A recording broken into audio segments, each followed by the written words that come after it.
Saka cholche ulbal salisum seraqiqain anakuan pues ta li huchuk reli oshkakal reli poain octubre entonces toatina kanakuan reli railal kuam relajral chot recuan coarin salitenamita in Guatemala. Bienvenidos y bienvenidas. Es un gusto tenerlos acá. Estamos en un conversatorio especial de TV Maya, el canal multicultural de Guatemala. Hoy vamos a tratar un tema importante para todos los guatemaltecos y son las demandas y las propuestas del pueblo maya y de los pueblos indígenas en general, ¿verdad? Ya sabemos que convivimos 4 pueblos en esta bella y amada Guatemala, entonces hoy tenemos invitados especiales con quienes vamos a conversar y conocer también cuáles son esas necesidades, cuáles son las propuestas que debemos plantear, ¿verdad?, durante este tiempo electoral que ya estamos pronto, el 25 de octubre, para realizar nuevamente un voto, ¿verdad?, y elegir a una persona que dirija durante 4 años a este país. Vamos a dar inicio entonces, voy a dar la cordial bienvenida a nuestros invitados y, bueno, como es necesario, vamos a presentar a cada uno de ellos y explicarles, contarles cuál es su experiencia, ¿verdad? Vamos a conocer a Angelina Aspuac. Bienvenida, gracias, Angelina. Gracias. Mujer maya Cachiquel de Santiago, Zacatepeques. Fue directora de la Asociación Femenina para el Desarrollo, AFEDES, ¿verdad? Representante de la Organización de Mujeres ante los CODEDES, COMUDES, del Consejo Nacional de Desarrollo Urbano y Rural, ¿verdad? Subsecretaria de la Secretaría Presidencial de la Mujer CEPREM y actualmente es la coordinadora de uno de los proyectos que maneja AFEDES. Bienvenida. Gracias. También tenemos con nosotros a la licenciada María Teresa Zapeta. Bienvenida. Gracias por estar aquí. Ella es maya quiché, originaria de Santa Cruz del Quiché, de profesión es comunicadora social, estamos entre colegas. Actualmente está en una maestría de Administración Pública. También, como es de su conocimiento, fue defensora de la mujer indígena. También ha sido funcionaria pública en varios espacios, ¿verdad? Como también trabajó 5 años en UNIFEM, ONU Mujeres. Actualmente es la coordinadora de Alianza de Mujeres Indígenas de Centroamérica y México. Bienvenida, entonces. Gracias. Tenemos con nosotros al señor Narciso Cojtí Macario. Gracias por estar aquí. Él es originario de Tecpan, Guatemala. Cuenta con un bachiller en Ciencias y Letras, un diplomado en Lingüística con énfasis en idiomas mayas. Tiene un diplomado en Derecho Indígena de la Universidad de San Carlos de Guatemala. Fue parte del proyecto lingüístico Francisco Marroquín, fundador de MOLOG, fundador de la Academia de Lenguas Mayas de Guatemala. Debemos la existencia de esta institución, ¿verdad?, en la cual funciona TV Maya, el canal multicultural de Guatemala. Bienvenido. Muchas gracias. Con nosotros también al licenciado Ricardo Cajas Mejía. Él es consultor, actualmente es el asesor de la bancada WINAC. Tiene una maestría en Gerencia de Desarrollo Sostenible, Universidad Autónoma de Madrid, España. Un diplomado en Derechos Humanos con certificado académico en el Instituto Interamericano en Derechos Humanos San José, Costa Rica. Es maestro de educación primaria urbana del Instituto Normal para Varones de Occidente. Fue también comisionado presidencial, ¿verdad?, de la CODISRA, actualmente director ejecutivo del Consejo de Organizaciones Mayas de Guatemala, COMGE. Bienvenidos, entonces tenemos a grandes personalidades con nosotros, con quienes vamos a conversar, ¿verdad?, y vamos a iniciar pues haciendo un análisis de cómo estamos ahora como guatemaltecos después de una pues largas marchas que se hicieron del pueblo guatemalteco, también exigiendo algunas necesidades que tenemos como pueblos, ¿verdad? Y también exigiendo justicia y transparencia en los espacios públicos, sobre todo las autoridades que, bueno, ahorita hemos tenido la experiencia que el propio presidente de la República, vicepresidente, pues están ahorita en juicio, podríamos decir, ¿verdad?, encarcelados. Creo que es algo que no queremos que vuelva a suceder, tanto para las personas que están postulándose para presidentes y vicepresidentes, sino también como pueblo de Guatemala. ¿Qué opinión les merece esta situación? Si podemos iniciar con con don Narciso, por favor. Desde mi punto de vista, lo que ha pasado no es una cuestión aislada, es una cuestión que ha iniciado desde años atrás, solo que se evidenció con más fuerza en los últimos años y creo que se lamenta en realidad. Y eso es a lo mejor es una experiencia que debe de conducirnos para ver cuál va a ser nuestra decisión en la siguiente etapa. Creo yo que desde ese ángulo quienes estamos en estos niveles también debemos de aportar ideas de cómo podría ser una mejor salida a la situación conflictiva habida en estos días. Pero creo yo que es sumamente importante que la audiencia, el pueblo en general, conozca, se informe y pueda darse cuenta realmente de dónde empezó a emanar esta situación. Creo yo que esto es una experiencia muy dura. Sin embargo, nos deja grandes lecciones para el futuro. Gracias, María Teresa. Sí, bueno, yo quisiera también reforzar lo que plantea don Narciso, de que en realidad la situación que estamos viviendo en Guatemala, porque no ha pasado, es como ese volcán que al fin erupcionó. El Estado tiene bases consolidadas sobre el saqueo y sobre el robo, lo vamos a decir así, aunque se ha dicho muy, muy diplomáticamente, la corrupción, pero en realidad es un robo. Y esos son los cimientos del Estado y debemos de reconocer y partir de ahí. Los pueblos indígenas lo hemos señalado, lo hemos demandado, ahora en estas últimas épocas se dice, al fin despertó el pueblo. Los pueblos indígenas creo que siempre estuvimos despiertos, aunque con mucho rechazo ante esas manifestaciones que se ha hecho en contra de la explotación de los recursos, en contra de la corrupción, la falta de servicios públicos hacia toda la población, pero creo que tarde o temprano tenía que llegar el momento. Sin embargo, no está resuelto, tenemos grandes retos para adelante.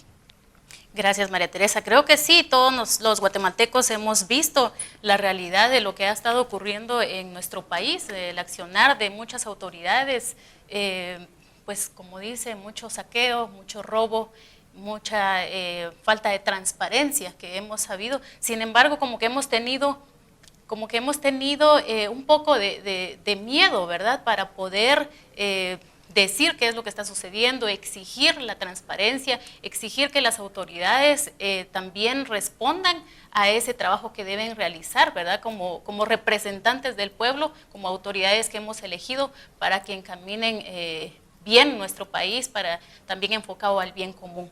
Bueno, como ya lo decían los que me antecedieron, la corrupción ya se sabía desde todos los gobiernos, solo que ahora con el apoyo también de la CICIG, pues el Ministerio Público se ve como más respaldado, porque a solas no creo que se hubiera dado este proceso de investigación así muy exhaustiva. Finalmente sale a flor la corrupción con pruebas muy contundentes. Y se habla de un florecer ciudadano, la gente, jóvenes, indígenas se aglutinaron frente al Palacio Nacional todos los sábados, ¿verdad?, desde abril hasta que renunció el presidente. Sin embargo, se dice que hasta entonces floreció, pero los pueblos indígenas, como ya lo decía Tere, desde siempre han manifestado su sentir al Estado, más bien han sido perseguidos, no escuchados, y también hubo en este proceso una como descalificación de la lucha de los pueblos indígenas y un desconocimiento de todos esos años. O sea, desde siempre los pueblos han venido manifestándose de diferentes maneras, y pues en este proceso, como quien dice, los pueblos no estaban ahí, siempre hemos estado en todas partes manifestándonos en contra de las acciones del Estado.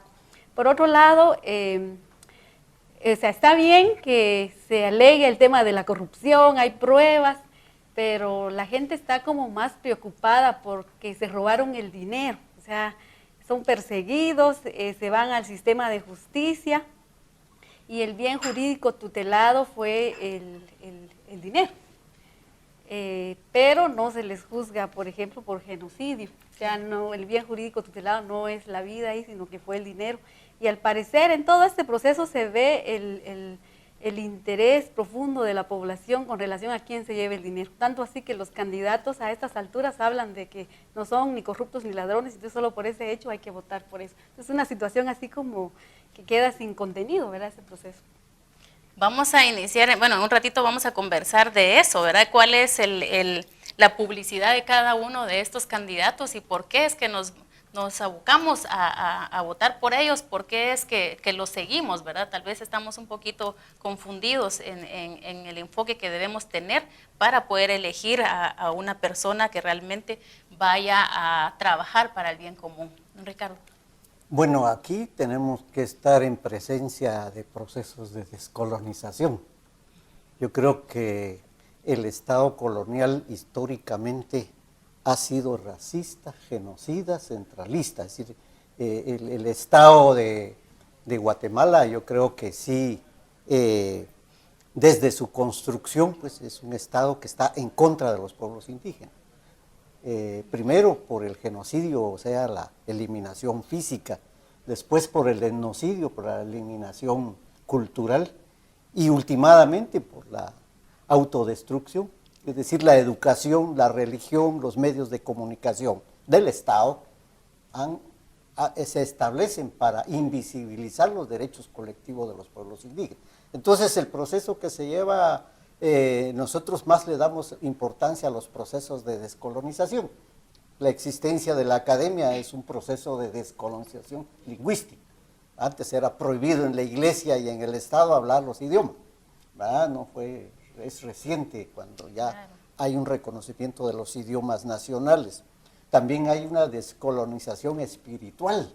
Digamos, la espiritualidad antes era clandestina y perseguida, pero también hay una descolonización del pensamiento. Antes, en el movimiento de los pueblos indígenas, éramos satanizados, criminalizados. Eso no ha terminado, pero hay procesos de descolonización. Yo por eso subrayo que uno de los ejercicios más significativos en la hermana República de Bolivia es haber aprobado la ley constitucional para la descolonización, es decir, volver a reeducar a la población, es decir, lo que están educando ahora, más que proyectos pedagógicos desde la visión de pueblos indígenas, es un proceso de dominación, de criminalización y de invisibilización, porque si ustedes ven en todo el proceso electoral, hasta ahora estoy escuchando que va a haber un foro sobre la temática indígena, cuando es la mayoría de población. Se habla de esto. Y finalmente yo quisiera decir que cuando se hace estas manifestaciones, no banderas, no liderazgos, ahí está el colonialismo de la clase dominante, porque ellos tienen el temor de que los pueblos indígenas gerenceen o lideren esos movimientos. Y entonces, toda esa población que está en el Parque Central, una gran mayoría, ha criticado la movilización de los pueblos indígenas, ¿verdad? Y entonces, también hay que ser honestos. No cayó el gobierno por esas movilizaciones, ¿verdad? Fueron una presión, hay que reconocerlo, pero hubieron fuerzas más externas, más poderosas, que ya no les interesaba la utilización de esto. Lo que hay que entender que los gobiernos, el Estado, con toda su estructura, son instrumentos de la oligarquía. Y cuando ya no les sirve, o cuando los descubren, los desechan. Y entonces, en un momento dado, el que se resulta negociando convenios y proyectos que se anularon, es el cacique. Es decir, él sí fue a negociar, mas dijeron no banderas, no liderazgos, no discursos, porque tenían el temor que el pueblo asumiera por sí mismo sus propias demandas. Gracias. Creo que son luchas, ¿verdad?, que vamos haciendo desde los pueblos. Un ejemplo que nos ha dado ahora un Ricardo es el gobierno de Bolivia. Creo que Evo Morales ha hecho un trabajo magnífico en el sentido de que ir poniendo en primer lugar el tema indígena, ¿verdad? En el caso de Guatemala, que somos en su mayoría pueblos indígenas, ¿verdad? Que quizás en el censo no se refleja, pero que también ese censo ya tiene muchos años de que no se ha actualizado, ¿verdad? Pero sin embargo, sabemos que la población mayoritaria de este país es el pueblo indígena, ¿verdad? Hablando un poco, don Ricardo nos decía algo sobre el tema de idiomas nacionales. Cuéntenos un poco cómo inició también esto de esta institución, ¿verdad? De la Academia de Lenguas Mayas, cuáles fueron las luchas para que el rescate, la promoción, ¿verdad? Y cumplir ese derecho que tenemos todos los guatemaltecos como pueblos de poder dirigirnos en los idiomas mayas. Bueno, podría iniciar un poco sobre el primer congreso lingüístico realizado en el 54 en Cobán. Fue la primera vez, recuerdo bien las palabras de don Adrián Ines Chávez, en relación a su participación. Él era un buen maestro, un gran maestro, y su idea era que se conociera un poco más los idiomas mayas. Sin embargo, hay movimientos mucho más atrás todavía. En los años 70 aproximadamente, 75, se inició una cuestión de confrontación entre los que manejamos los idiomas mayas. Cada quien tenía a lo mejor un criterio que poner de manifiesto y no nos poníamos de acuerdo. Se empezó a tener un poco de discrepancias, enemistades, hasta confrontaciones, algunas veces agresiones. Visto todo esto, se nos ocurrió en los años 78 empezar a proponer una salida básica de cómo podría ser haber una institución que pueda coordinar, que tenga la voz de mando. Y desde ese ángulo y en ese tiempo se empezó precisamente un evento en Soloná. Por primera vez, diría demasiado egoísmo, pero lancé la idea de la conformación de la academia. Pasaron 6 años en el Congreso del 84 que se hizo en Quetzaltenango, ya con un poco más de conciencia. Previo a esta conciencia, lo que pasa es que la decisión sobre idiomas mayas no lo tenían los guatemaltecos, ni menos los mayas. Lo tenían los extranjeros. Recuerdo bien la institución, no digo su nombre por respeto a todos, sin embargo era un instrumento de la CIA.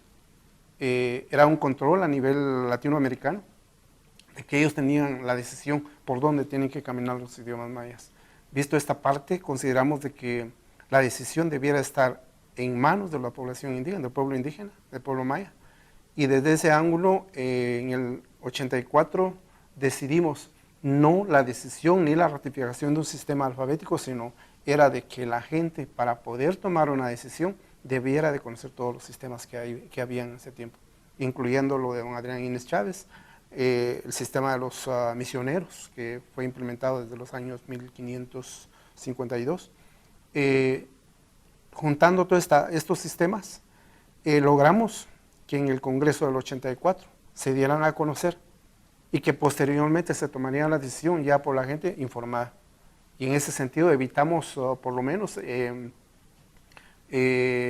alguna decisión que podría tal vez a lo mejor favorecer alguna institución. Recuerdo incluso en algún momento, en ese tiempo hasta habían mecanismos de sobornos para tomar ciertas decisiones, situación que rechazamos rotundamente. Entonces logramos, ¿qué diría? Involucrar, interesar a las instituciones que trabajamos con idiomas mayas. Entonces ya en el 87 implementamos formalmente el Consejo Provisional y fue en el junio del 87 cuando se decidió por primera vez allá en la Antigua, en un seminario, la unificación de los alfabetos, aún sin conformación de la academia. Inmediatamente después se empezó ya el proceso ya con todas las instituciones y en el 90 salió precisamente el decreto que se emite por parte del gobierno de entonces, que era de la democracia cristiana, para que saliera la academia como una institución estatal, autónoma. ¿Por qué autonomía? Simplemente queríamos que esa decisión fuera de los que integran el Consejo Superior por parte de pueblos mayas. Y en ese sentido salió precisamente la academia como una institución estatal, pero con autonomía. Pero también garantizamos de que la decisión de quién podría ejercer la presidencia del Consejo fuera decisión interna de la academia, ya dentro del Consejo, y no del Estado, ni menos del gobierno. Entonces, esa parte fue lo que motivó, y creo yo que la academia, pues a nosotros nos alegra muchísimo que esté funcionando. Indudablemente no se ha cumplido todo lo que quisimos en aquel entonces que la academia hiciera. Hay muchas cosas que no se aprovechan, por ejemplo, muy rápidamente, esa iniciativa de ley que la academia puede tener como institución autónoma no se ha utilizado en realidad. Yo creo que hay muchas cosas que podría hacer la academia. Tratamos de dejar en la academia muchas decisiones que nosotros teníamos antes, pero no lo ha hecho todavía. Sin embargo, yo creo que no es que esté mal, solo hay que canalizar un poco más las Gracias. Creo que estamos, vamos trabajando, ¿verdad? Quizás en algunos momentos a paso lento, pero creo que vamos superando poco a poco esas dificultades, ¿verdad? Que como pueblos tenemos, pero ahora ya el despertar del guatemalteco que se ha dicho así, sin embargo, siempre ha estado despierto. Es ahora el momento en que decidió, ¿verdad?, hablar, levantarse, exigir sobre todo, ¿verdad? Porque finalmente nosotros somos los que tomamos las decisiones y para que este país vaya hacia adelante y que sobre todo los pueblos indígenas, maya, garífuna, xinca y mestizo, que somos los 4 pueblos que convivimos en este país, pues estemos bien, ¿verdad? En desarrollo, en salud, educación. Hemos escuchado a un Narciso cómo ha avanzado este tema de los idiomas, ¿verdad? De los idiomas mayas. Nosotros seguimos conversando, pero se nos ha acabado el tiempo en este espacio. Vamos a ir a una pausa y luego regresamos. Toilán Jumpatak, Chirisha Anto Okwichik.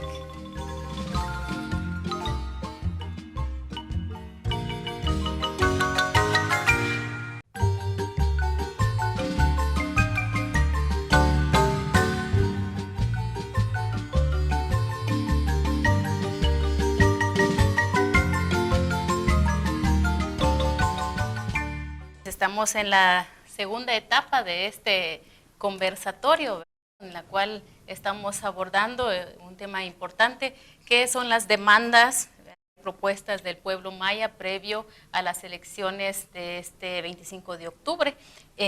Ricardo mencionaba algo con relación a la refundación del Estado. Fue parte de la propuesta de la bancada WINAC, ¿verdad?, para el pasado 6 de septiembre. ¿Cómo nos fue? ¿Cómo le fue a WINAC en este pasado 6 de septiembre? ¿Cómo estuvo la aceptación también y el apoyo del mismo pueblo maya hacia el partido? Bueno, si me lo preguntas desde la visión occidental, nos fue mal. Claro. ¿Verdad? No llegamos a una. Pero si lo vemos desde la visión de pueblos indígenas, es un salto enorme, ¿verdad? Porque por primera vez el pueblo maya tiene un instrumento propio, sin financistas.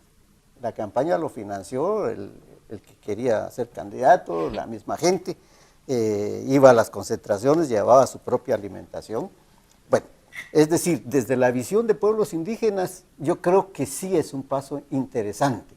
El hecho de que el diputado enlistado nacional casi llega a los 200, no llegó a los 200,000, un poquito más allá de los 200,000 votos, significa que esos votos no significaron ni bolsas, ni láminas, ni nada. Es decir, si lo vemos desde esa perspectiva, yo creo que sí es interesante. Sin embargo, lo que usted decía del pueblo maya, el proceso de descolonización todavía es un proceso. ¿Verdad? Muchas gracias, don Ricardo. Es interesante saber, ¿verdad?, y poder hablar de este tema abiertamente, porque muchos de los partidos pues utilizan este medio, ¿verdad?, de las regalías, de la lámina, de la bolsa, de la compra de votos incluso, ¿verdad?, para poder lograr que esos votos que necesitan, pero de una manera transparente creo que se ha participado, y esos votos que fueron para WINAC creo que fueron de manera pues de personas que realmente estaban conscientes para darles ese voto. Angelina, ¿cómo estamos en la participación de las mujeres? Ustedes como asociación se encargan de la capacitación, ¿verdad? De ese fortalecimiento al conocimiento de las mujeres, fortalecer ese liderazgo en las comunidades. Sí, bueno, nuestra organización es una organización que se organiza a partir del interés de varias mujeres, nuestras madres, desde el año 88, quienes se reunieron para mejorar las condiciones de vida en ese momento. Poco a poco, digamos, se fue trabajando con proyectos productivos y en el camino se abrió paso a informarse sobre los derechos de las mujeres, entrar en todo un proceso de incidencia de los COCODES, desde el espacio local más próximo, los COCODES, los COMUDES, los consejos departamentales y el Consejo Nacional. Y a partir de ahí, pues se fue ampliando el trabajo de la organización a una cuestión de exigencia de los derechos, porque también parte, digamos, de los aprendizajes que tuvimos fue entender cómo funciona el Estado.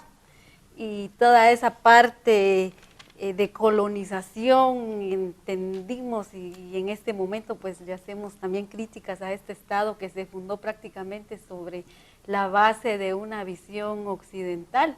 Y hoy por hoy pues tenemos este estado actual que por más que los pueblos luchemos para salir adelante, es complicado porque prácticamente se tiene a un estado que está en contra.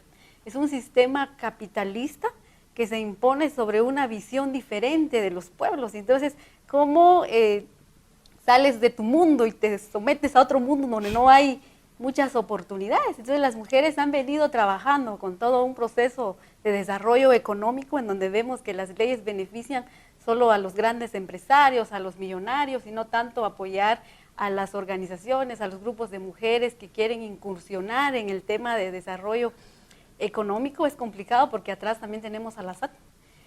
Y entonces tenemos ahí diversas dificultades, diferentes emprendimientos que se han iniciado y que de hecho hay proyectos muy exitosos. Sin embargo, sí le hacemos una fuerte crítica a este Estado porque es muy, muy difícil. Las leyes vemos que no benefician mucho a nuestros pueblos, a los grupos que se quieren organizar y entrar en ese mundo capitalista, entrar a competir, es difícil competir. Y entonces también cuestionamos todo eso y en este gobierno prácticamente no se aprobó ninguna ley en beneficio de los pueblos. ¿Cuántas leyes de los pueblos están engavetados? Al ver las acciones de un Estado que persigue a los pueblos, que va e instala hidroeléctricas, traspasa nuestros territorios con grandes torres para el cableado de alta tensión y transportar energía, y vemos que esos beneficios no le quedan a nuestros pueblos, sino más bien solo utilizan nuestros territorios. Entonces, realmente nosotras estamos muy indignadas y creemos que también esa indignación se generó a partir de ese análisis y reflexión, a partir de entender cómo está constituido el Estado. Entonces es difícil hablar en este momento de cuáles son las demandas de los pueblos, porque prácticamente es toda la transformación de un Estado, de todas sus leyes, de la Constitución Política de la República, donde vemos mucha discriminación. Y entonces en contra de las mujeres es más profunda, porque las mujeres son las que viven en carne propia esa discriminación y esa exclusión que por los roles asignados a las mujeres, que se cree que son las que se quedan en casa y que son las que tienen que alimentar a los hijos, que en la práctica así se está dando, son las que se enfrentan día a día con el tema de la pobreza. Entonces es un proceso que se ha venido dando desde la colonia, en donde hemos sido empobrecidos, y el Estado sigue actuando en contra. Entonces prácticamente los pueblos han sido muy resistentes en todos estos años para acá, y principalmente quienes lo viven son las mujeres. En ese sentido, nosotras también apelamos a esos espacios de participación donde se toman las decisiones a nivel local, pero principalmente seguir como denunciando las prácticas en contra nuestra que el Estado está haciendo. Tenemos una institucionalidad de la mujer muy debilitada, la Defensoría de la Mujer Indígena, los mecanismos que hay a nivel municipal, las oficinas municipales de la mujer, pues no nos están ayudando mucho, porque al final se prestan para seguir haciendo campaña los candidatos a alcaldes o del gobierno, la institucionalidad pública que se presta a servir al presidente, cuando hay una agenda de las mujeres que hay que avanzar. Entonces a nivel local pues también tratamos de ir viendo como esas de ir cosas. superando ¿verdad? esas De ir barreras, superando. ¿verdad? Gracias, Angelina. Ella nos estaba comentando algunas experiencias y de cómo es que nos falta mucho en esta transformación, ¿verdad? Para que ir mejorando todas las etapas y también en los temas importantes. Si solamente hablamos en pues las cuestiones básicas, tema de salud, de educación para todo el pueblo y no pensemos ahora cómo estamos en el tema de participación de las mujeres. Angelina nos hablaba algo sobre el tema de la Defensoría de la Mujer Indígena, que es pues parte del Estado, ¿verdad? Si realmente funciona como tal, ¿verdad? O si se deja trabajar como debe ser. Usted como exfuncionaria de la Defensoría de la Mujer Indígena, tal vez nos pueda ampliar un poquito este tema y también la participación que ha tenido María Teresa Zapeta a nivel internacional, ¿verdad? ¿Cómo es visto Guatemala? ¿Cuál es la situación de las mujeres a nivel internacional? Ya bien, bueno, primero respondiendo a la inquietud sobre bueno, en este caso se habla de la Defensoría de la Mujer Indígena, pero yo diría que toda la institucionalidad creada para las mujeres y pueblos indígenas. Debemos de partir de que son herramientas, mecanismos, o sea, no es el fin último, y creo que ahí nos hemos equivocado en algunas ocasiones de ver la institucionalidad como el fin último. Y digo, nos hemos equivocado también muy colonizadas con esa mentalidad de llegar a supuesto poder, porque hemos tenido esas dificultades de liderazgos que por querer llegar a ocupar un cargo han vendido, han ofrecido lo poco que se ha logrado a través de muchos años. Entonces, ese es uno de los primeros vacíos que debemos de reconocerlo, no solo como una autocrítica hacia nosotras y hacia nosotros, sino también como una forma de operar del Estado. Y lamentablemente esta institucionalidad, a pesar de que los pueblos indígenas tuvieron claridad en el momento de plantearlo, el Estado y quienes han transitado también por estas instituciones, por supuesto no todas, han perdido de vista de que la institucionalidad debe de ser un mecanismo para ayudar a superar muchas de estas inequidades que ya lo planteaba don Ricardo y Angelina. Esta institucionalidad no debe de ser entendida como las responsables de resolver el conjunto de problemáticas y de inequidades que viven los pueblos indígenas y las mujeres. Es una responsabilidad de toda la estructura del Estado, de toda la institucionalidad del Estado, y que donde estas instituciones deben de ser mecanismos que ayuden como a ir abriendo caminos, ir rompiendo brechas para lograrlo. Sin embargo, no ha funcionado de esta manera como realmente se pensaba, igual como decía don Narciso, lo que se soñó para la Academia de Lenguas Mayas, o sea, hay todavía grandes retos, pero hay que valorarlas en su amplio sentido también y recuperar esa institucionalidad que tiene mucho que hacer todavía, mucho trabajo y creo que se puede avanzar. En la segunda parte, respecto a la agenda internacional, Guatemala es parte de todo este movimiento internacional, hay representación y participación en algunos casos. La más reciente podríamos decir que es la Agenda del Desarrollo Sostenible o los ODS, que nos guste o no, aunque no hayamos logrado a nivel internacional la incidencia para que se reconozca los derechos colectivos de los pueblos indígenas en esta agenda del desarrollo, y mucho menos la visión de desarrollo de pueblos indígenas no está recogida, pese a toda la incidencia que hicieron algunos liderazgos.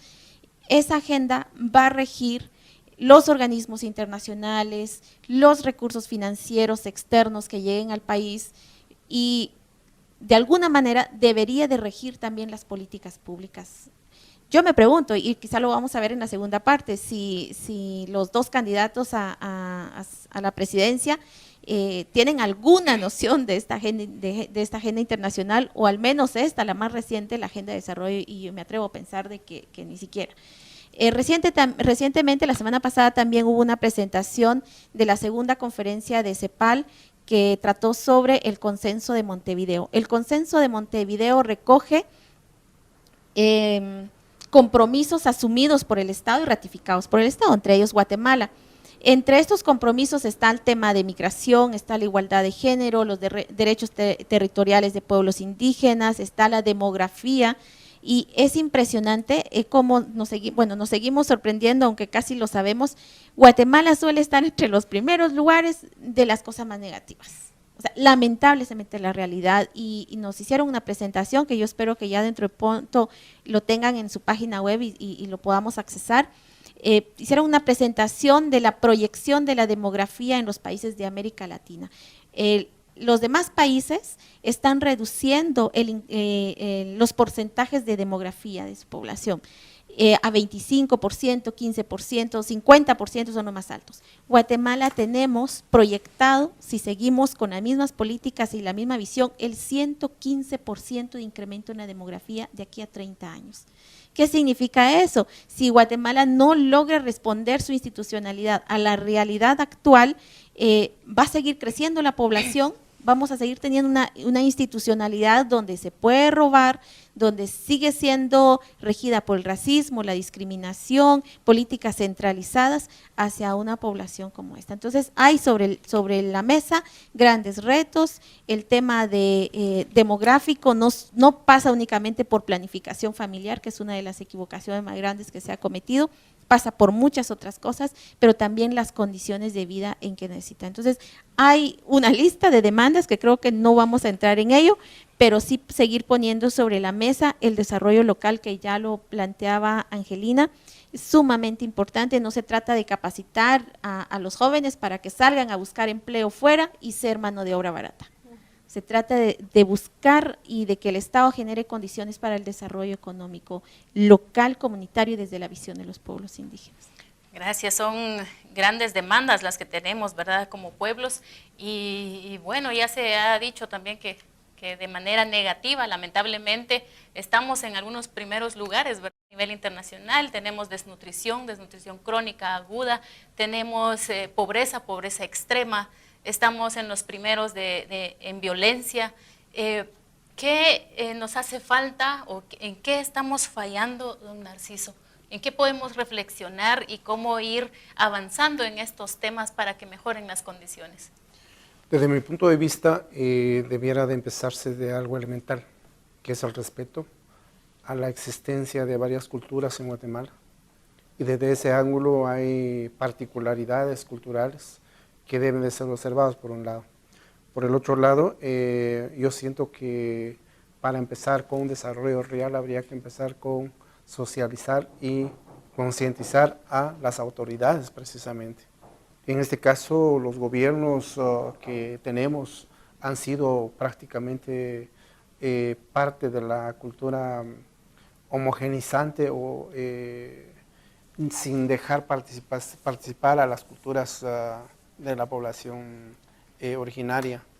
Y en este sentido, al ver esta parte, indudablemente la incomunicación entre culturas, entre los poderes y la población es casi nula. Resulta entonces la no conciencia de la posición de los pueblos. Y eso resulta básicamente, con lo que decía Ricardo, una forma como principio. De hecho, la autodeterminación de los pueblos es determinante. Con esto prácticamente estaríamos diciendo que el Estado debe de descolonizar su mentalidad y descriminalizar el movimiento indígena, que el movimiento indígena, recuerdo bien las palabras de un hermano maya preso en este momento, que decía, es que nosotros no estamos pidiendo dinero para nosotros, queremos que el Estado tenga sus recursos. Sin embargo, con los últimos movimientos, parece que los que manejan el Estado se aprovechan de esos recursos y no se invierte en la población. En este sentido, habrá que cambiar básicamente esa mentalidad, habrá que cambiar la educación propiamente, puesto que también por la misma colonización existente, hermanos mayas tampoco ejercen su función como tal para aplicar una educación maya o de la población indígena, porque ya vemos chincas y garífunas. En salud, se obvia prácticamente el sistema de salud de la población indígena. En recursos, en este caso finanzas, economía, el Ministerio de Trabajo mismo. Creo yo que por este lado el gobierno debe de ser un gobierno pluricultural, pero no pensar en los hermanos que van y se ponen al servicio del Estado, del gobierno, de los partidos. Tenemos que tener una conciencia muy amplia de que podemos transformar el Estado si queremos transformarlo. Pero en este caso es el sistema mismo quien ejerce esa presión y no permite fácilmente la participación de los pueblos.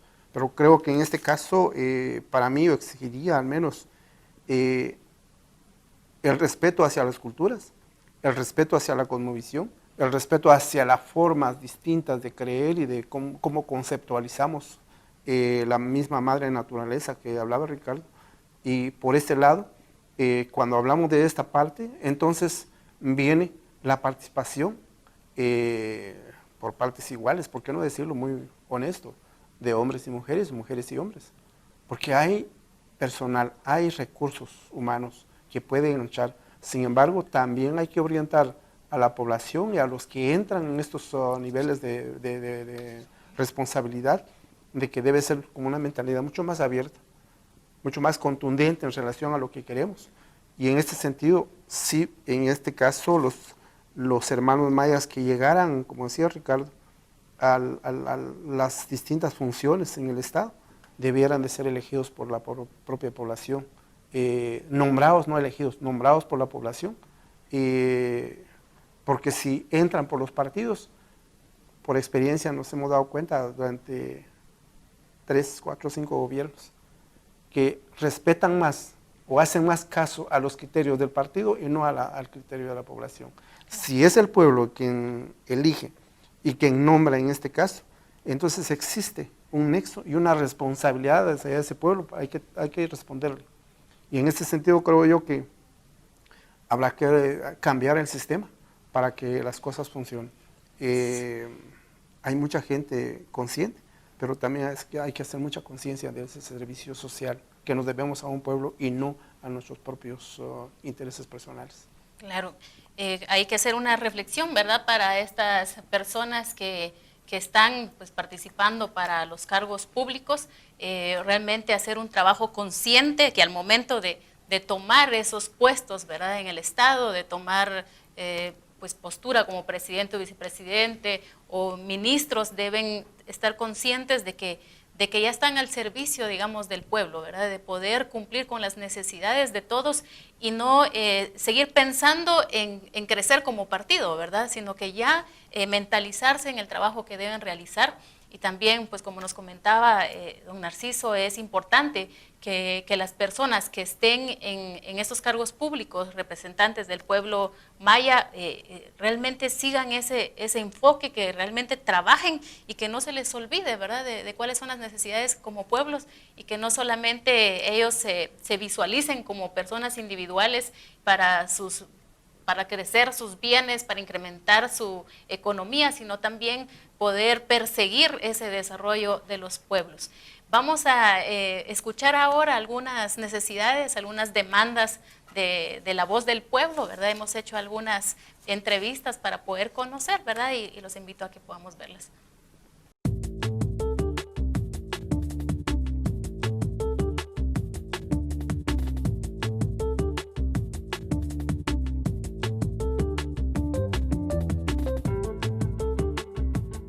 Bueno, desde la perspectiva de pueblos indígenas, que podemos partir desde varias necesidades, desde el punto de salud, educación, vivienda, alimentación también, como también el desarrollo de las áreas rurales, porque son las áreas más vulnerables y quienes también forman gran parte de la población indígena. Hay necesidad de ahondar más en la búsqueda de un desarrollo sostenible sin afectar el entorno y la biodiversidad de los distintos pueblos que conformamos este país. Yo pienso ahora ha habido mucha corrupción, ¿verdad? Es importante que él ponga más atención en eso, porque muchos, ¿verdad?, que quieren salir a trabajar, ¿verdad?, y ya no hay seguridad. Uno de los puntos más importantes es el énfasis en el asunto de la violencia y la seguridad, porque sabemos que el país en conjunto vive en zozobra, y lo otro es la salud y la educación, porque aquí en Guatemala hay mucha enfermedad.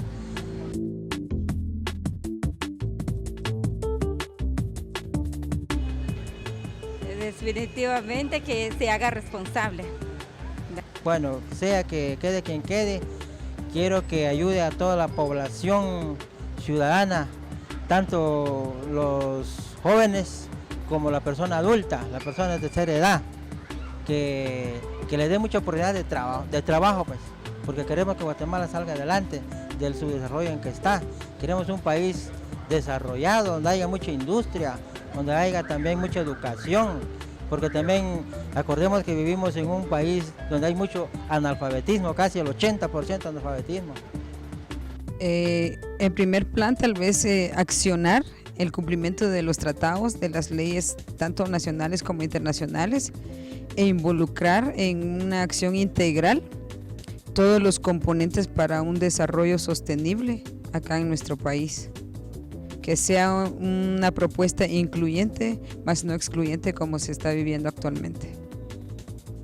Que tome en cuenta en sus políticas la diversidad del país, de tal manera que haga crecer de alguna manera el desarrollo, el fortalecimiento de la cultura y el respeto por la dignidad de los pueblos que conformamos este país. Hemos escuchado ya esas necesidades, ¿verdad? Las demandas de la voz del pueblo para estas personas que están postulándose para cargos de presidente y vicepresidente del país. Nos hablaban de la necesidad de mejorar la salud, la educación. ¿Qué piensan al respecto de estas demandas del pueblo? Bueno, precisamente hace algunos años, ya que se está hablando de las viviendas, debiera de haber un tipo de vivienda que se puede acoplar a las necesidades, a la cultura, a las acciones, a las actividades del pueblo maya en este caso, y seguramente Xinca y Garifuna igual. A veces los tipos de casas que tenemos no se prestan para nuestros propósitos. A veces uno se siente desubicado aunque tenga muy bonita casa, pero no es exactamente lo que quisiéramos tener. Por este lado, pienso que habría que hacer nuevas propuestas, nuevas formas de cómo esos recursos, de cómo esos elementos puedan ser como respuesta a nuestras propias necesidades, por un lado. La educación que se hablaba, de hecho hay que cambiarlo. Un niño de la población originaria indudablemente va a aprender menos cuando su pantalla mental está cimentado sobre su cultura y recibe esa educación en otra cultura distinta. Entonces el niño tiene doble esfuerzo para poder captar, para poder desarrollar. En este caso habrá que replantear y reformular la educación. En toda esta situación habrá que ver también la historia propiamente que ha hecho con nosotros. Se mencionaba al principio y creo yo que para lo que se hablaba en las entrevistas hechas, yo siento que habrá que ver en los candidatos que vemos, me voy a adelantar un poquito, es cuál ha sido su trayectoria, cuáles son los compromisos que tienen. ¿De verdad tienen un plan de gobierno como tal o no existen esos planes? Yo siento que algunos de los candidatos, no lo menciono en forma directa, pero no tienen un plan real de cómo abordar las necesidades de la población. Habría que preguntar a ambos candidatos, preguntar y conocer si realmente dentro de su plan tiene contemplado a la población originaria o no. ¿Cómo lo trata? ¿Será que tiene participación los pueblos indígenas dentro de su gobierno? Y si ese planteamiento es realmente una participación o solamente es un servilismo, como ha ocurrido hasta ahora. Yo siento que esa parte habría que analizar y invitaría realmente a la población, en este caso, de que vaya a conocer esos detalles de los dos contendientes. Y algunas veces yo no soy pesimista, pero algunas veces he llegado a pensar, no tiene sentido votar. ¿Por qué? Porque las opciones no tienen mayor diferencia. Sin embargo, hay ciertas posiciones mucho más de fondo que valdría la pena verlo. Y yo creo que sí invitaría a que lleguemos a emitir nuestro voto, pero hagámoslo consciente. Veamos solo con un punto concreto, qué compromisos tiene cada uno de esos candidatos con el sistema actual. Eso nos tira la situación hacia un punto donde tendremos que tomar conciencia de nuestro voto. Muchas gracias. Ya hemos pues abordado varios temas importantes. Acabamos de escuchar el tema de educación, es muy importante, de educación bilingüe, ¿verdad? Y la dificultad que tenemos, ¿verdad? A nivel nacional y la necesidad de tener más aulas, la responsabilidad de esos, realmente esos maestros contratados para que den una educación bilingüe sean reales, ¿verdad? Porque se hace eco de este esfuerzo que han realizado para dar una educación bilingüe, sin embargo, los maestros no son bilingües, ¿verdad? O quién supervisa esa atención que le dan a los niños, ¿verdad? A nivel urbano, que es importante, como también la supervisión de la salud, cómo estamos atendiendo a las personas, si realmente hemos logrado un avance. Y hablábamos también del plan de gobierno. Habría que, cuando volvamos, ya vamos concluyendo este bloque, cuando volvamos vamos a platicar en relación al plan de gobierno de estas personas, ¿verdad? Como también escuchar a nuestros invitados con relación a las necesidades que tiene el pueblo. Hemos escuchado las entrevistas, las voces del pueblo, y al volver vamos a continuar conversando con nuestros invitados. Salim Molam Ain, TV Maya, el canal multicultural de Guatemala.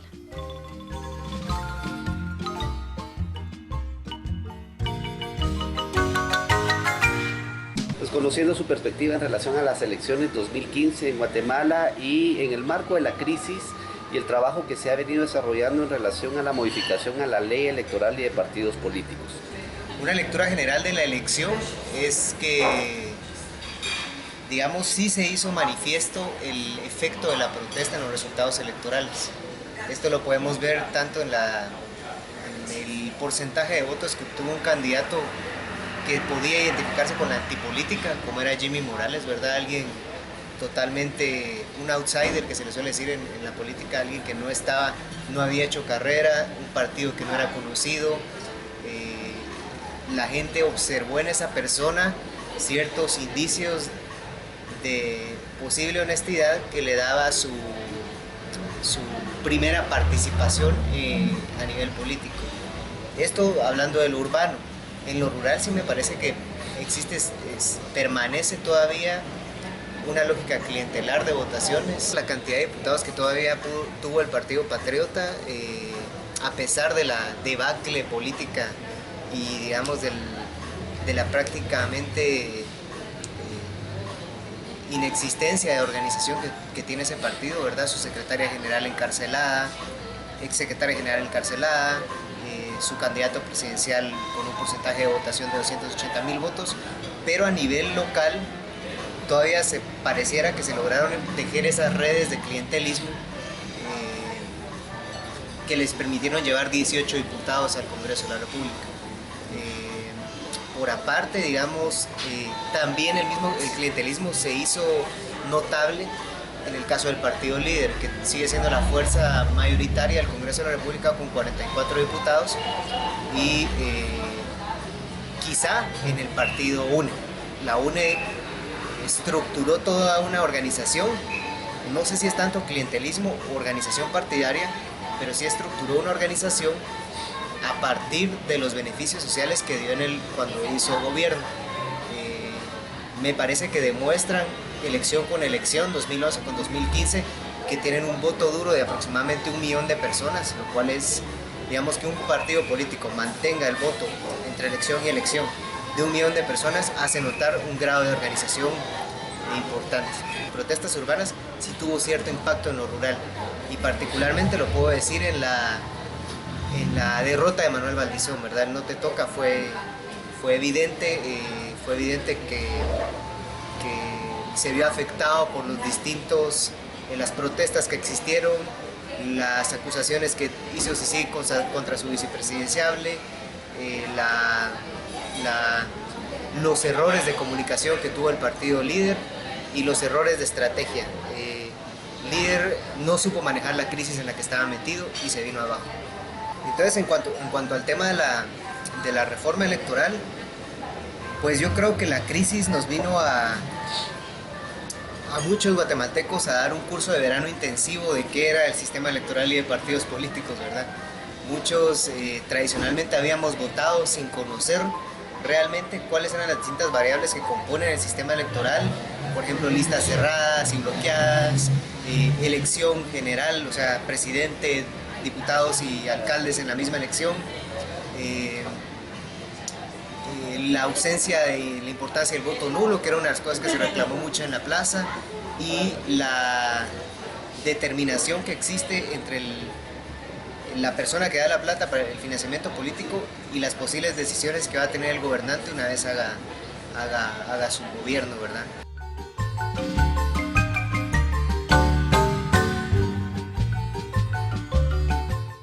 Continuamos con este conversatorio especial aquí en TV Maya, el canal multicultural de Guatemala. Estamos conversando acerca de las demandas y propuestas del pueblo maya previo a las elecciones de este 25 de octubre.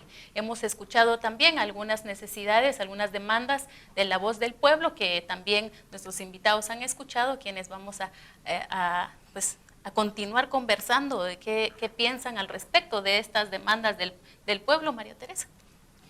Sí, a mí me llama la atención porque es lo que generalmente uno encuentra cuando está en las comunidades o en la calle, oportunidades. Eso es lo que la mayoría de las personas planteamos, las oportunidades. Y creo que esto desmitifica ese pensar que hay también sobre los pueblos indígenas de que solo tienden la mano para recibir, que todos están esperando que el papá Estado les dé, etcétera. Realmente la visión es oportunidades para poder desarrollarme y no están pidiendo que les regalen todo.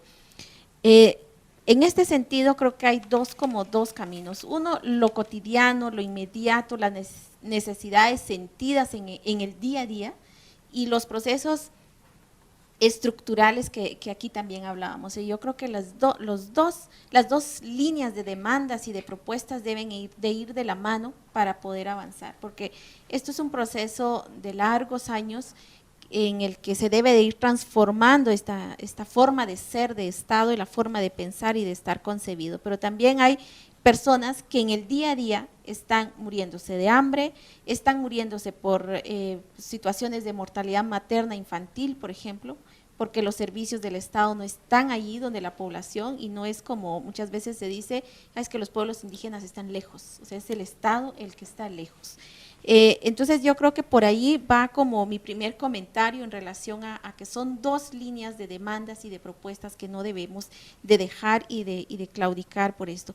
También una de las participantes habla sobre los tratados, leyes nacionales e internacionales. Esto es otra herramienta importantísima que todos debemos de tener, que la población en general debemos de tomar la iniciativa también por informarnos, pero también el Estado debe hacer el esfuerzo de informar, de hacer procesos de divulgación, de socialización de estos marcos nacionales e internacionales. En este caso, por ejemplo, las mujeres indígenas junto a otros movimientos hemos insistido en la reforma a la ley electoral y de partidos políticos, porque hay obviamente una situación de desventaja en la participación en espacios de toma de decisión. Pero nosotros también tenemos que hacer ese esfuerzo por retomar mecanismos propios de auditoría. Lo que ya acá se decía, por ejemplo, que las personas indígenas que se incorporen a la institucionalidad del Estado en sí mismos logren también transformar ese pensamiento de decir, voy porque tengo una oportunidad de trabajo o un espacio. Yo creo que tenemos que recuperar esa visión comunitaria de que voy, pero voy acompañada por un grupo, por una comunidad, por una organización, porque esto cambia de sentido del servicio que desde la visión y los principios de los pueblos indígenas debemos de mantener. Yo lo he dicho siempre y aprovecho el espacio para decir, las mujeres y los hombres jóvenes indígenas, si queremos participar, debemos de hacer la diferencia, si no somos igual que el montón. O sea, si no, de nada sirve que yo diga, soy indígena, soy mujer, soy del pueblo indígena, si voy y hago exactamente lo mismo que todos. ¿Dónde está el valor principal que los pueblos indígenas le damos a esto? Y creo que es una oportunidad para todos poder hacer esas transformaciones también desde adentro. Gracias, María Teresa. Hemos escuchado a una mujer que ha estado en cargos públicos, ha estado en defensa de esos derechos de los pueblos indígenas, de cómo ir fortaleciendo esa participación de las mujeres. Y también decía que hay que ser coherentes, ¿verdad? Coherentes con el accionar y con lo que decimos. Angelina, ¿qué piensas al respecto a las demandas y las necesidades del pueblo? Sí, al ver las entrevistas y cada una de las expresiones, yo creo que todas son válidas porque vienen del sentir diario de la gente. Creo que todos estamos conscientes del estado actual que tenemos, las deficiencias con las que cuenta.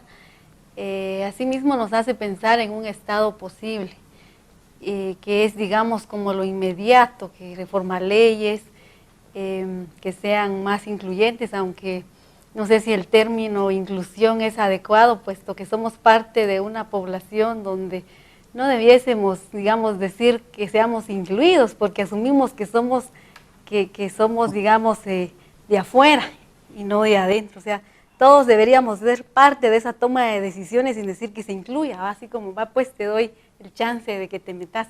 No es tanto así la cuestión. Con ese estado posible deberíamos pasar ya al estado ideal, y ahí habla Ricardo Cajas de la refundación del Estado, la transformación del Estado.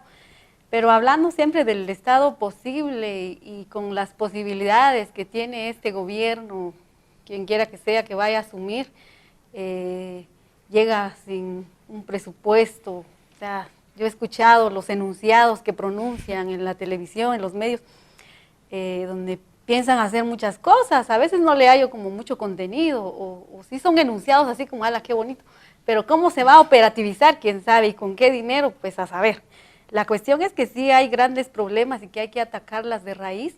Y asimismo, todo el sistema educativo, de verdad que hay mucha crítica que hacerle. Para empezar, en la escuela, todos hemos pasado por la escuela, nos hablan de una historia que no es la nuestra, nos enteramos de Europa, de los filósofos de allá, pero nunca nos hablan del pueblo maya, de la riqueza cultural, de las prácticas ancestrales, de todos los abuelos, ¿verdad?, de nuestros ancestros. Una se entera ya hasta más adelante, cuando se abre otros espacios, pero de allí para allá es difícil. Entonces la población que les trasladan a los niños en toda esa etapa de absorción de todo el conocimiento, realmente nos hablan de unas cosas que son contrarias a nuestras culturas. Por ejemplo, sin ir tan lejos, nos hablan de que hay 3 reinos, el reino animal, vegetal y mineral. Entonces nos dicen del reino mineral que no tiene vida. Y entonces eso contrasta con lo que aprendemos con nuestros abuelos. Resulta que en nuestra cultura, pues las piedras tienen vida, se hace energía. El mismo Estado se ha encargado de seguir aplicando esa violencia epistémica hacia nuestra cultura, pues realmente no vamos para ningún lado. Gracias, Angelina. Es un tema muy amplio, realmente son cosas que debemos de ir mejorando. Quizás hay que, con nuestro discurso, ir cambiando nuestro propio discurso, porque nosotros mismos quizás decimos, no nos incluyeron, no estamos, no existimos, deberían de implementar el tema indígena, deberían de mencionarnos, y Angelina tiene razón, deberíamos de ir cambiando ese discurso, y entonces sería ya el tema de exigir los derechos, ¿verdad? De exigir el cumplimiento de la funcionalidad de las instituciones que realmente hagan lo que les corresponde, y no solamente pues ir a ocupar un puesto, ¿verdad?, y olvidarnos de toda la responsabilidad que se tiene. Don Ricardo, ¿qué nos puede decir al respecto? Bueno, yo en relación a las expresiones del pueblo, que decimos ahí, que son personas, yo creo que con todo el respeto del mundo hay que elevar el nivel de demanda. Porque si decimos salud, educación, pero ¿qué tipo de salud? ¿Para quién? El gobierno lo asume. Cobertura, más médicos, más enfermeras, pero el sistema sigue siendo el mismo. Entonces yo insisto en que se habla de desarrollo sostenible. ¿Sostenible para quién? Habría que ponerle apellido. Transparencia y combate a la corrupción, decía otro compañero ahí. Y eso mismo fue lo que vendió este gobierno. Seguridad, mano dura, pero ¿para quién? Para los indígenas, para los sindicalistas, para las mujeres. Toda la institucionalidad de las mujeres de los acuerdos de paz se destrozó aquellos cargos que eran propuestos por las mismas mujeres, lo propuso el gobierno. La creación del Sistema Nacional de Diálogo, donde ponen a indígenas a convencer a las comunidades de las bondades de la minería. Entonces, ¿de qué estamos hablando entonces? Entonces yo diría que tenemos que elevar nuestro debate. Yo creo que tenemos que llevar a la refundación del Estado, pero entendido qué es refundar. Es un nuevo pacto social, no es violencia, no es cambio violento, es una apuesta donde la historia nos va a permitir liberarnos. Porque a nosotros, lo que le decía una compañera, nos enseñan un montón de historia, pero la nuestra, yo me sorprendo a ver que la población estudiantil indígena desconoce quiénes son nuestros próceres del pueblo maya, ¿verdad? Y entonces hay que hacer el análisis también cuando dice una persona ahí, dice políticas de inclusión, que nos incluyan. Yo estoy de acuerdo de que la inclusión es una política de Estado racista, porque primero es la exclusión. Nos excluyen, nos explotan, nos matan, son salvajes, no son cristianos. Bueno, y ahí su manifestación más clara es el genocidio, la discriminación, el apartheid, la limpieza étnica. De ahí el Estado pone otra vez el sistema de inclusión. ¿Cómo se manifiesta el sistema de inclusión? Indigenismo, paternalismo, asimilación, integración, ¿verdad? Pues los vamos a incluir, pues, pero te tienen que volver a la otra cultura. Y entonces, y ahorita estamos en una tercera etapa, ya estamos en la descolonización de la inclusión, ya va para afuera. Ahora viene la multiculturalidad, viene la interculturalidad, que tampoco resuelven el problema, porque la intercultural y la multiculturalidad solo es justa entre iguales. Y la interculturalidad solo se da dentro de un proceso democrático incluyente. Es decir, hablando en otras palabras, debe haber un tránsito de un Estado monista a un Estado plural. Y eso no estamos descubriendo el agua azucarada, eso se hace en otros países. Se han incluido donde el pacto social vamos a convivir, pues, y cada quien va a tener. Entonces, no necesitamos, y con esto quiero finalizar, digamos que la iniciativa privada está reuniendo dinero para los niños de cáncer, que una empresa hace venta de negocios para los niños, ¿qué? Cuando es esa obligación del Estado. Y muchas empresas hacen esas circunstancias para evadir impuestos. Entonces, seamos claros en la inclusión y la diversidad del país. Y en la vivienda, los pueblos indígenas no están pidiendo condiciones nuevas para superarse. Porque lo que sea aquel desgastado dicho, que aquí debe tener una connotación, los pueblos indígenas no estamos pidiendo pescado, estamos pidiendo oportunidades para pescar, para hacer lo que dice una persona ahí, sostenible, claro, ¿verdad? Y entonces en ese sentido, yo valoro las entrevistas, las respeto profundamente, pero yo tengo el concepto. Y pues si eso me llaman radical en algunos lados, pues voy a tener que soportar eso. Pero ya debemos elevar la demanda de exigencia, tanto política, jurídica, económica y social. Gracias, don Ricardo.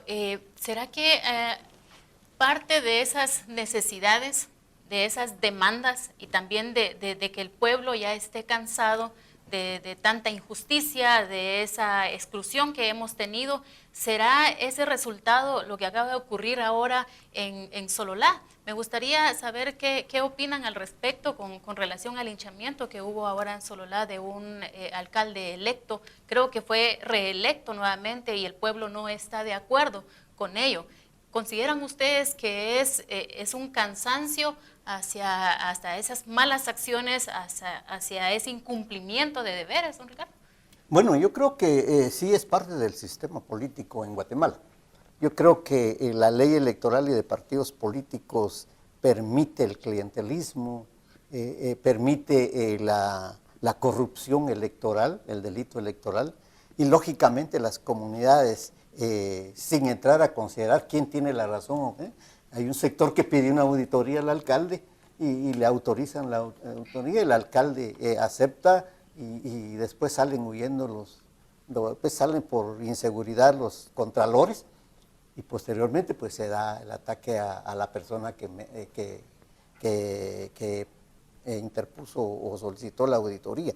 Pero viéndolo desde ese ángulo es lamentable, porque es el sistema de partidos políticos lo que permite eso. Es decir, hay elecciones oficialmente, pero legitimidad en los pueblos no hay. Eso no es un conflicto solo de ahí, es un conflicto en todo el país, ¿verdad? Y sucede un poco con los consejos de desarrollo, cuando son amigos del alcalde, pues se desnaturaliza la función exacta que haya en ese sentido. Por supuesto, deben haber otros lugares donde sí cumplen una función de auditoría social. Entonces, lo que hay que hacer aquí es que el Estado, el sistema de partidos políticos tiene que ser transformado, no como lo que se está presentando ahorita, ¿verdad? Es decir, que la reforma a la ley electoral por sí misma no va a cambiar las reglas del pacto social, porque se hace una constituyente y van a llegar los mismos a hacer un nuevo pacto social, es decir, misa entre curas, ¿verdad? Y entonces esa situación no tiene que darse un acondicionamiento de participación de acuerdo a las propias formas de las comunidades, ¿verdad? Es decir, que no permitir, digamos, que sean por elección, sino por los sistemas que todavía sobreviven en las comunidades, ¿no? Gracias. Vamos a entrar directamente ahora a los planes de gobierno, ¿verdad? De estas dos personalidades que están pues próximas a participar para ser electos como presidente y vicepresidente del país. Dentro del plan de gobierno veía que tenían, como decía el licenciado Ricardo Cajas, hablamos de salud, de educación, mejorar las condiciones, pero no se dice cómo se va a realizar, ¿verdad? No se dice de qué manera. Hemos visto los dos planes de gobierno de estas dos personas. Uno de ellos incluye la temática indígena, pero en una parte muy reducida. Nos ofrecen una rescate nacional, ¿verdad? Uno de ellos. La otra persona ofrece 0 a la tolerancia a la corrupción o algo así es el eslogan que nos ofrece este candidato.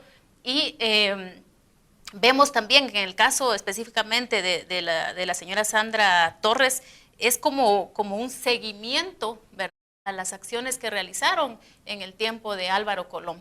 Seguimos con las bolsas solidarias, seguimos con las transferencias condicionadas, con las escuelas abiertas, pero realmente se avanzó en ese tiempo, realmente vamos a poder cambiar, mejorar las condiciones con ese ofrecimiento que nos tienen. El otro partido pues ofrece igual mejorar las aulas, la educación, la salud, ofrece también justicia, transparencia, seguridad.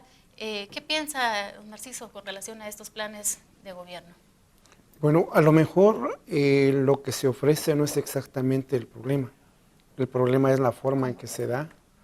Y en ese sentido, una bolsa solidaria a lo mejor puede servir de aliciente para un ratito, para las personas. Pero yo siento que las bolsas solidarias no son ninguna solución si no se logra preparar, si no se logra a lo mejor inducir, dirigir o orientar mejor de cómo la población puede hacerse de sus propias, darle respuesta a sus propias necesidades, puede tratar de producir para sí mismo. El Estado tiene una obligación de hacerlo, dirigir en esa parte, pero no en la forma de las regalías, porque lo que hacen es cabalmente cuando se dan cosas así como bolsas solidarias, lo hacen para un propósito, y el propósito es precisamente para beneficio de su partido y no tanto para darle solución a la problemática de la población. Yo creo que por ese lado es uno de los problemas. Lo otro es que en muchos de los lugares el Estado está totalmente ausente. Y ahí al menos la población a veces a lo mejor les cae como agua del cielo una bolsa, pero en realidad no es lo que necesitamos. Necesitamos preparar a esa población, necesitamos orientar, necesitamos a lo mejor acompañar a la población para producir, para tratar de entender. Yo recuerdo en alguna ocasión en el área de Huehuetenango, donde la población bajaba por lo menos un 95% a la costa, como braceros prácticamente. Sin embargo, después de como 3 años de trabajo intenso con ellos, a los 3 años, 5 familias fueron las únicas que bajaron a la costa y el resto se quedó en su tierra, cultivando. Y lo único que nosotros hicimos precisamente es tratar de cambiar los cultivos, de incentivar los cultivos, de mejorar los cultivos, tratar de apoyarles en ese sentido. Al final, recuerdo bien cuando le preguntábamos a la gente, ¿y por qué no bajó a la costa? No tenemos necesidad de bajar a la costa. Esa transformación de la producción es sumamente necesaria en las áreas más pobres posibles. Hay lugares en donde no se consiguen ni siquiera una tortilla para comer. La población está en una situación bastante vulnerable, pero entonces el Estado, a través de su institucionalidad, debiera de estar presente, debiera apoyar para crear esos mecanismos de mejorar la producción, de mejorar cómo la población puede hacer muchísimo de su parte. Regalar seguramente sirve para un par de días, pero el Estado no va a estar regalando todo el tiempo. Y eso es muy perjudicial. Yo creo que por este lado, a lo mejor lo que necesitamos son programas para la transformación y no tanto para darle respuesta para el momentito. Gracias, María Teresa. Bueno, yo creo que Guatemala no tiene como esa práctica de planificación basada en la realidad, por lo que aquí ya hablamos, o sea, la forma en que está concebido el Estado, la forma en que ha sido construida, la visión que se tiene, quiénes están detrás del Estado, o sea, quiénes operativizan el Estado a su antojo, lo que decían de las fundaciones. O sea, lo peor que nos pasa es que además está legalizado. Entonces, toda la forma de funcionar del Estado está casi legalizado para que funcione así, negativamente, en contra de los principios y del desarrollo de los pueblos y de la población en general. Entonces, creo que ese es un primer elemento. Lo otro, que los partidos políticos nunca toman con seriedad el tema de planificación.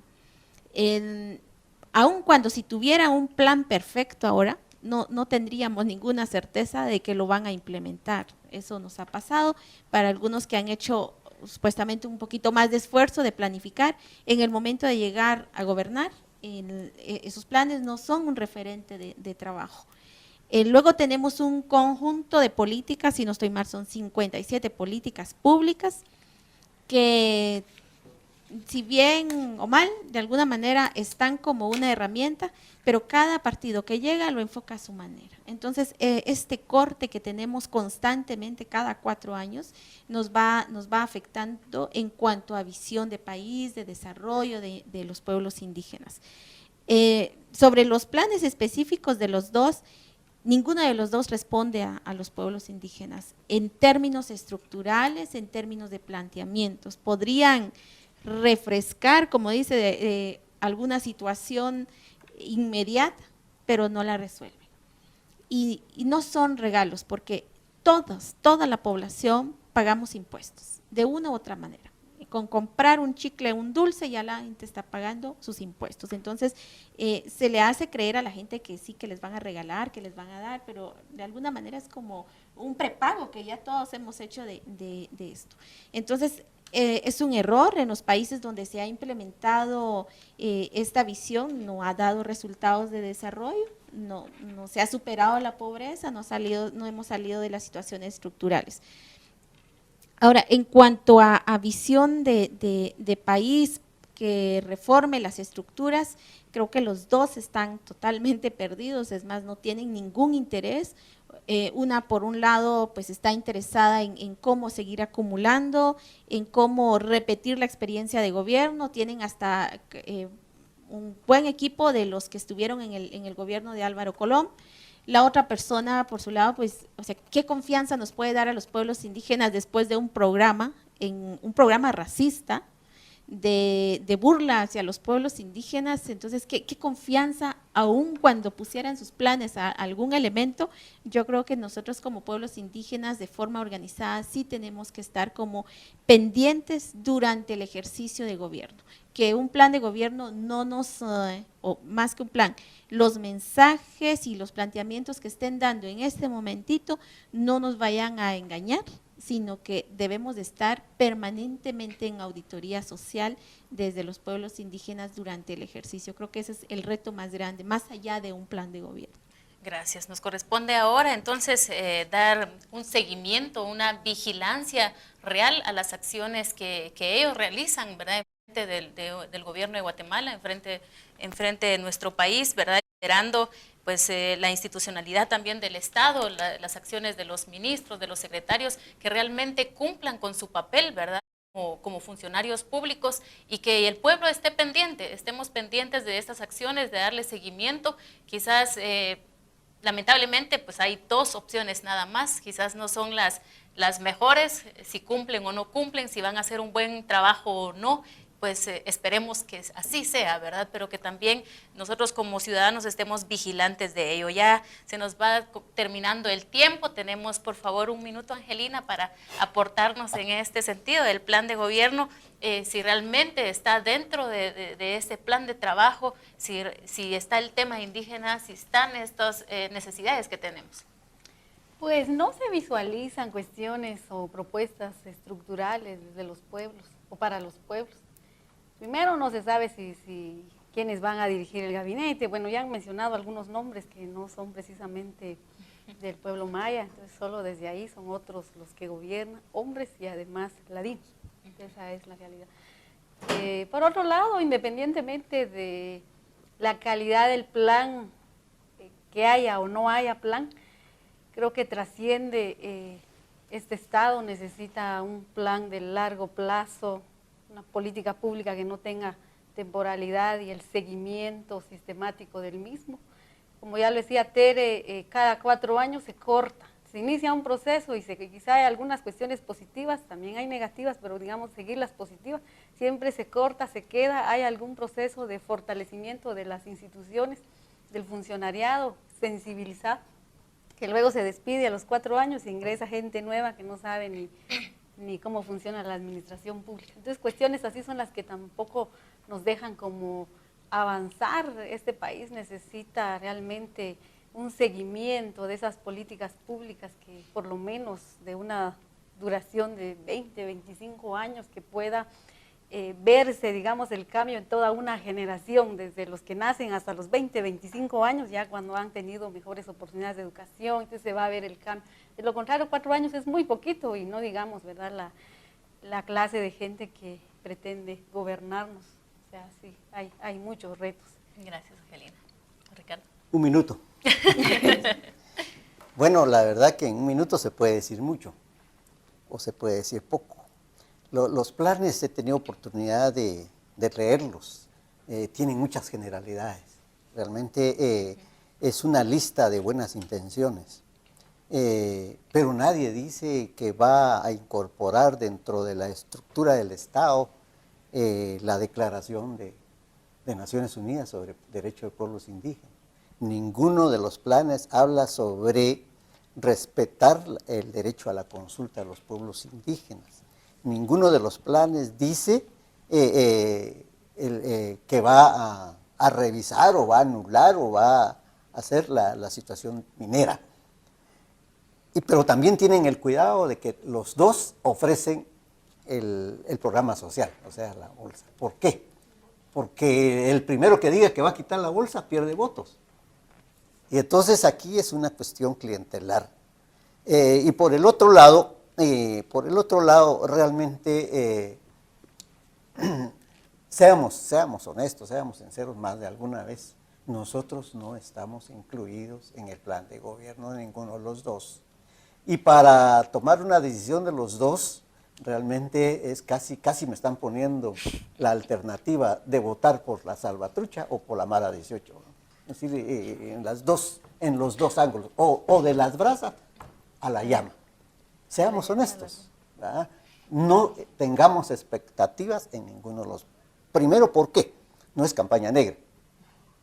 Cuando un candidato se lanza, abre a la vista pública quienes lo acompañan. Y quienes lo acompañan a uno de ellos son militares del gobierno del Patriota. Y en el otro lado, no hay que olvidar que en el gobierno de Colón se autorizaron explotación de minas. Inclusive yo como persona fui denunciado ante el Ministerio Público por oponerme al reglamento sobre la consulta. Entonces, realmente, si hablamos de planes de gobierno, no sé, pero yo sí vuelvo a repetir lo que he dicho en línea nacional, que me ha valido campaña negra. Anda un correo diciendo que yo acabo de firmar un convenio por WINAC con uno de ellos. Fue en la firma del pacto de no agresión tuto multipartidario el 16 de abril y me ponen ahí. Bueno, es parte del costo que uno tiene, porque yo puse las líneas parafraseando al cantautor que mataron aquí en Facundo Cabral. Dice, el problema es toparme con un pendejo. Mi problema no es toparme con un pendejo, el problema es que son muchos y eligen presidente.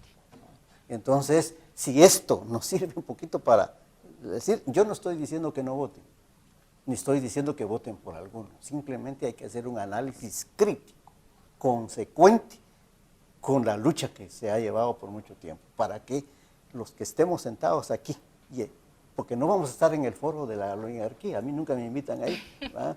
Para que estemos sentados aquí hay que recordar que han muerto miles de hermanos, y sobre la memoria de ellos no podemos nosotros denigrar esa realidad.